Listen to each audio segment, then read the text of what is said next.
How did you two meet? We met in several meetings in Italy. Yes. She trained in Italy. She's a friend of mine. I hope to be a friend of her. Of course, yes. We have a common past because I come from Italy, even if I work in the Netherlands, and Giorgio has always been there like a big guy and fantastic guy, always promoting young people. So we met at the Italian meeting, I think. Thank you. What was your first WSRM or ISRM meeting? I remember my first, which still the two societies didn't merge. I was at the ISRM in Munich. It was 1990. I was back from Melbourne, and it was fantastic to see the arrival of the president, Edgar Beamer, on a horse, like a medieval king, and Henry Banky, Texas style, with the hat, dancing all the night, and O'Brien too. It was something really unforgettable, the Munich meeting of ISRM, then become WSRM. That was really something. For me, it's 2007, Athens, WSRM. And I remember as today, I had this little study. I was pregnant with a big belly, and I had this little study done on a septocutaneous perforator of gluteal artery. So I was just starting, and I was the audience, and I do my talk, and at a certain point Bob Allen stand up and said, "I think this is a great idea." And since then I have completely in love with this American concept that you can appreciate and you can see something even in someone. There is nobody, there is no experience, there is completely new in the field. And so I remember it very, very well. How has WSRM changed during your involvement in the organization? Of course, during all this year, the society became very much more professional, technology advanced, but I still I'm in love with the old way. It was a bit more romantic, the situation in the very beginning. Now everything is so professional, so many people, so much technology around, so everything changed from the very beginning. Yeah, I think it's becoming bigger, which is advantage and drawbacks, but on the other side, it's always up to date. You see all the new things, all the colleagues are there, and it's changed a lot, but not the basic principle, I think.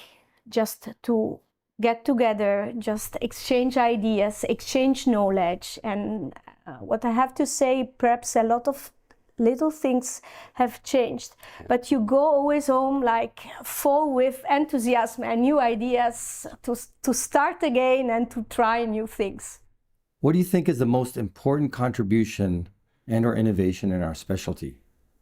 As for me, I think is the first free fib in Europe that I did the 26th of February '89.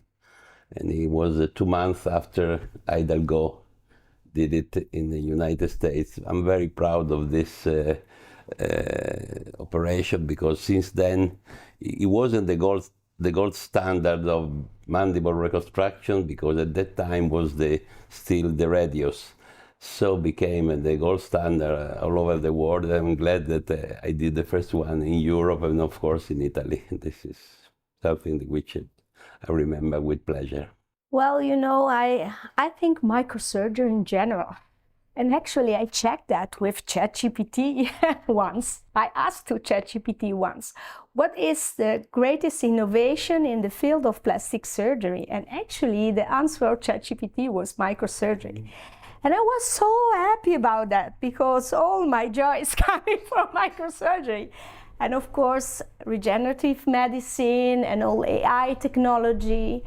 But I think microsurgery is really a milestone in the evolution of not only plastic surgery, but in general.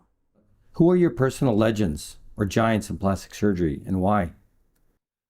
I train in Melbourne, so my idea it goes back to that period. So my giants are O'Brien for his great foresight. He was an excellent organizer. Wayne Morrison is my mentor. Is the most elegant surgeon I ever seen in my life. Doi was with me.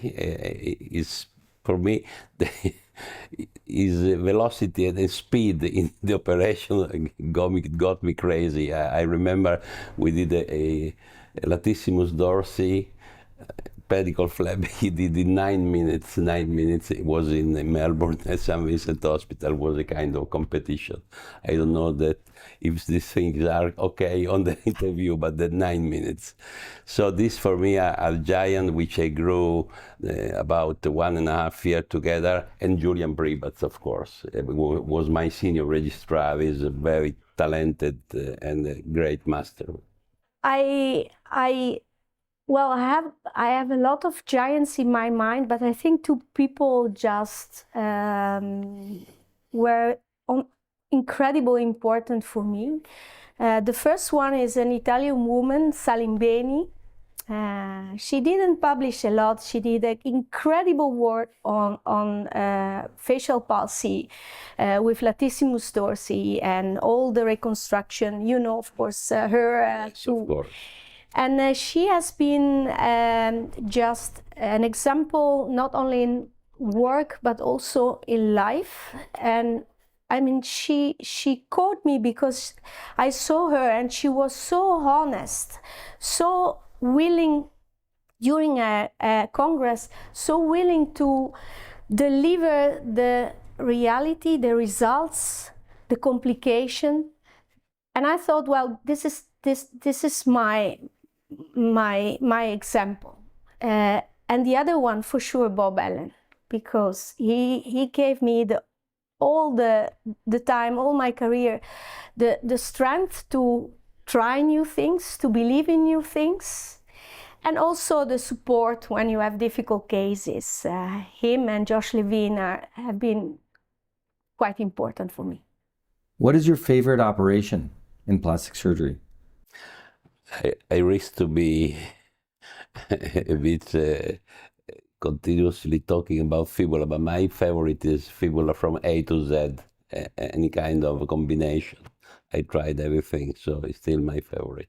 Well, I think that I love microsurgery in general. I'm really addicted to it, I think.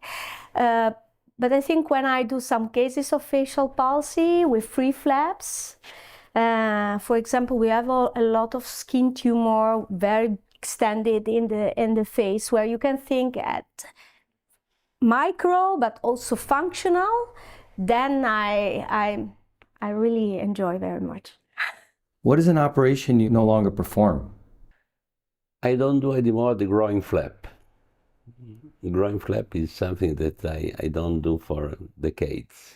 In my mind, it's still a pedicle flap.